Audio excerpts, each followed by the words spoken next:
सगळ्यांना नमस्कार। इयत्ता पहिलीच्या वर्गाची आजपर्यंत जी मुळाक्षरे व शब्द झालेले आहेत ती विद्यार्थ्यांनी कशा पद्धतीने वाचायला हवे याचे प्रातिनिधिक स्वरूपात एका विद्यार्थ्याकडून आपण वाचन करून घेणार आहोत। त्यामुळे इतर विद्यार्थ्यांना या वाचनाची मदत तर होईलच व त्यांचे वाचन दृढीकरण सुद्धा होईल। ते ऐकून इतर विद्यार्थी देखील मुळाक्षरांचे वाचन करण्यास प्रवृत्त होतील। ऐका तर मग। कार्तिक, चल बरं वाचायला सुरुवात कर। नमस्कार, माझे नाव कार्तिक विनायक देरकर। मी आता पहिली शिकत आहे। अ ब आ ई पहिला क दुसरा ई क आ ई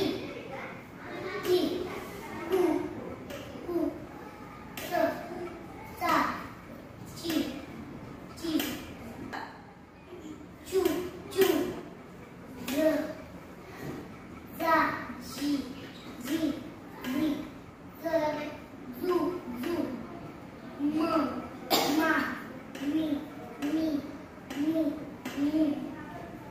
द दा बी ती दू ल ला ली लू स सा सी सू त था ती तू सू काका समई चूल पिवळा आरसा पिवळा।